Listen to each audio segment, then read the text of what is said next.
যাচ্ছে না আমরা যাচ্ছি? দোকানগুলো যাচ্ছে, আমরাও যাচ্ছি। ও দোকানগুলোও যাচ্ছে, আমরাও যাচ্ছি। বাবা বাবা, ভেরি গুড।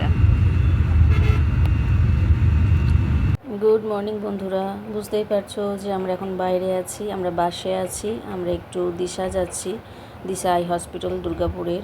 একটু ইমার্জেন্সি বেসিসেই যাচ্ছি, হঠাৎ করে ঠিক হয়েছে।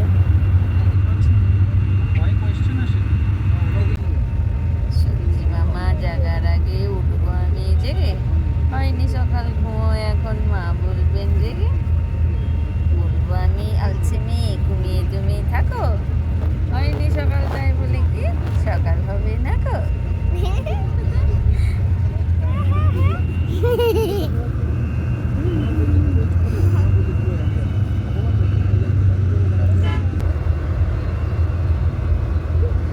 আমার সোনা বিকু খাই।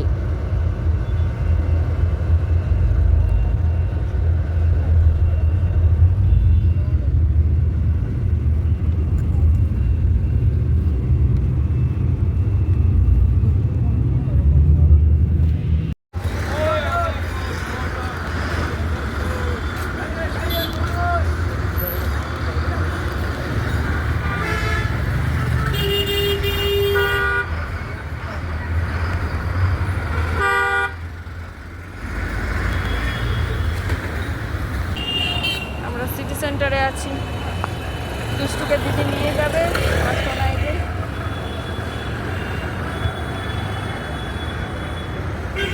রোদ গরম,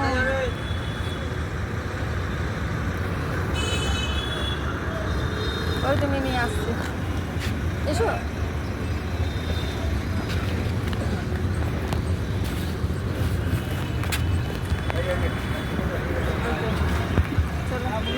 আসছে, ওই যে আমার দিদি আসছে, দুষ্টুকে দিয়ে দেবো, তারপর আমরা যাবো। ও ওইদিকে আছে, কিচ্ছু না, আমি যদি সময় পাই তাহলে আমি নিতে চলে যাব, ঠিক আছে? না ছেলেটা চলে আসবে, একটা পরীক্ষা। ঠিক আছে, টাটা। না না না না না, চলো টাটা।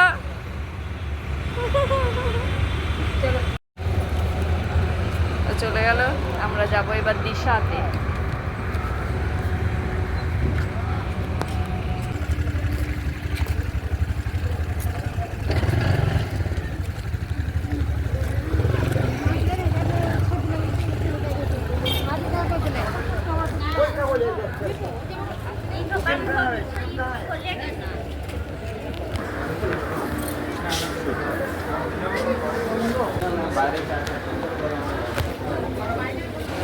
দুর্গা মূর্তিটা কি সুন্দর।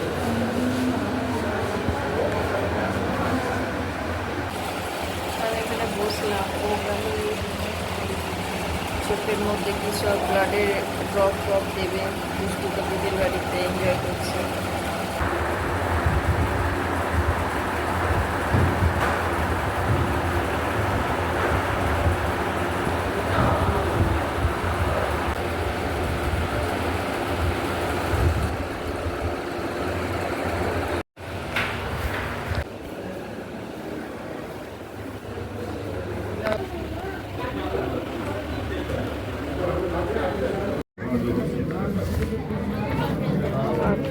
কি ভিড়, বাইরেটা কি সুন্দর।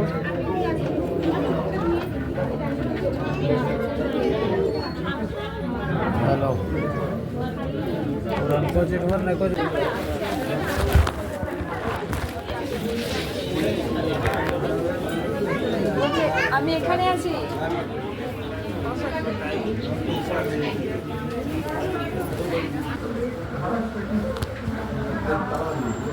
দেরি হচ্ছে, 4টে বাজতে চললো, আমরা এখনো এখানে।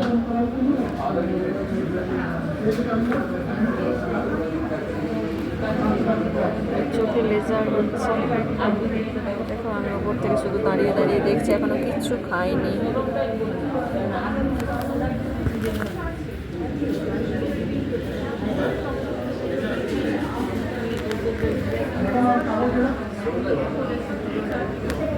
দুষ্টু এখনো দিদির বাড়িতে। ওইখানে আমাদের দুর্গাপুরে হাট বসে একটা, এই দেখো।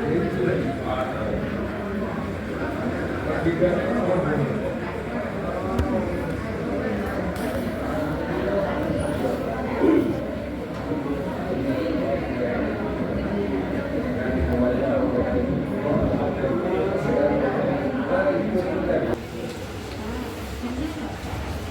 সাথে এসে আমারই চোখে কিছু হয়ে গেল না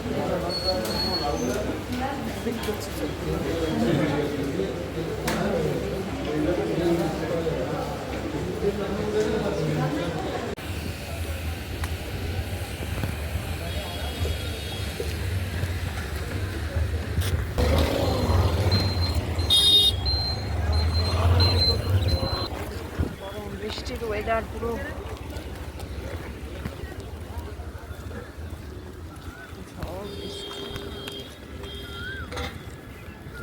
কিছু মানুষের খেয়ে দেয়ে কিছু কাজ থাকে না, শুধু ঘোচানো কাজ থাকে। সিটি সেন্টার যাবো চলবে।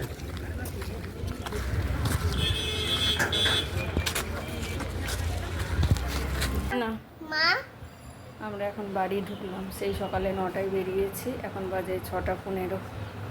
হঠাৎ করে চোখের জন্য মানে অ্যাপয়েন্টমেন্টটা নেওয়া হলো, তো হঠাৎ করে যেতে হয়েছিল দুর্গাপুর দিশা। 2 বছর আগে গেছিলাম, তো মানে 2 বছর আগে লেজার করেছিল, তো একটু অসুবিধা হচ্ছিল, ছোটো জিনিসগুলো লেখাপড়া যাচ্ছিল না বলে হঠাৎ করে অ্যাপয়েন্টমেন্ট নেওয়া হলো। তো সেই মানে একদিনের মাথায় তো সেই গেছিলাম, দুষ্টুকে নিয়ে গেছিলাম, ওকে তো দিদির বাড়ি রেখে দিয়েছিলাম। ফেরার সময় আর মানে আর ভালো লাগছিল না, এত দেরি হলো আজকে, বাপরে বাপ, ভীষণ ভীষণ দেরি হলো। তো যাই হোক, লেজার হয়ে গেছে, ওষুধ সব দিয়ে দিয়েছে। এবার ওষুধ চলবে, খাওয়ার ওষুধ। দেখা যাক, ডাক্তারবাবু বলেছেন 1 মাস পরে আবার চেক করবে। অ্যাকচুয়ালি সমস্যাটা হচ্ছে আসানসোলের দিশাতে এই সুবিধাটা তো নেই, দুর্গাপুরের দিশাতে আছে, ওই জন্য দুর্গাপুর যেতে হলো আমাদেরকে হঠাৎ করে, কিছু করার নেই। ফেরার সময় দিদি দিয়ে গেল দুষ্টুকে বাস স্ট্যান্ডে। ধূমপাটা এসেছিলো আমার বোনপো, আর দিদি এসেছিলো, ওকে বাইকে ছেড়ে দিয়ে গেল। সেই তাড়াহুড়ার মধ্যে বাস দাঁড়িয়ে আছে কোনো রকম, আমি শুধু ভাবছি ওরা কোনো রকম চলে আসে, বাসটাতে উঠতে পারবো। কিচ্ছু খাইনি আমরা দুজনে, শুধু 2টো করে বিস্কিট খেয়েছি, নিয়ে গেছিলাম বিস্কিট, ওখানে খাবার টাইমই পাইনি, এখনও পর্যন্ত না খাওয়া। তো চলো রাখি, আর টাটা। আর বেশি কিছু ওখানে ভিডিও করতে পারিনি, একবার ভাবলাম তোমাদেরকে একটু দেখাই, বোনপোকে দিদিকে একটু, ওদের সঙ্গে একটু তোমাদের সাক্ষাৎ করাই। তো যাই হোক, ফেরার সময় আর হলো না, খুব তাড়াহুড়ো হলো, এটাকে কোনো রকম নিয়ে আমি বাসে উঠেছি। মা জানো আর দিদি এক গাদা জিনিসপত্র ভরে দিয়েছে ব্যাগের মধ্যে, ওর গাছের আম, আম্রপালি আম ভীষণ ভালো, জামও ভীষণ ভালো, এইটাও তো বাড়িতে কেক বানিয়েছে, সেটাও দিয়ে পাঠিয়েছে, আরও কী কী দিয়েছে আমি জানি না, ব্যাগ পুরো ভারী হয়ে আছে। আর আমিও মেঘলা টেকলাগুলো নিয়ে গেছিলাম, দিদিকে দিয়ে দিয়েছি, দীঘা থেকে যা এনেছিলাম ওগুলোও দিয়ে দিয়েছি, তাহলেই হলো। তো মানে আমি দুর্গাপুর গেছি গত বছর দুর্গাপুজোর বিজয়া করতে, তারপরে কি আর কোনোদিনও থাকিনি। আর ওই দীঘা থেকে এলাম তখন ওই দুর্গাপুরের উপর দিয়ে এলাম, তারপরে এই গেলাম দুর্গাপুর। বাবার বাড়ি এখনও গিয়ে উঠতে পারিনি, এতগুলো মাস হয়ে গেল। গত বছর দুর্গাপুজোর পর বিজয়া, চিন্তা করো, আর এখন যাই হোক অনেকদিন পর গেলাম। এই দেখো দিদির বাড়ির জাম, দিদির গাছের এই দেখো আম্রপালি আম, বুঝেছো? আর যা সাইজ না, আম্রপালি না, এটা হিমসাগর। এই যে এগুলো সব গোবিন্দভোগ চাল দিয়েছে, জানি না ওদের জমির কিনা।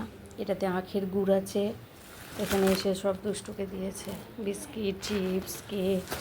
ও এই কেকটা ও বাড়িতে বানিয়েছে, কি দারুণ খেতে, বাসে আমরা খেলাম 2টো করে, ভীষণ সুন্দর। দুষ্টুকে পেন্সিল দিয়েছে, ইরেজার দিয়েছে, কি সুন্দর ইরেজারটা, এই শার্পনারটা দারুণ, এগুলো সব দিয়েছে।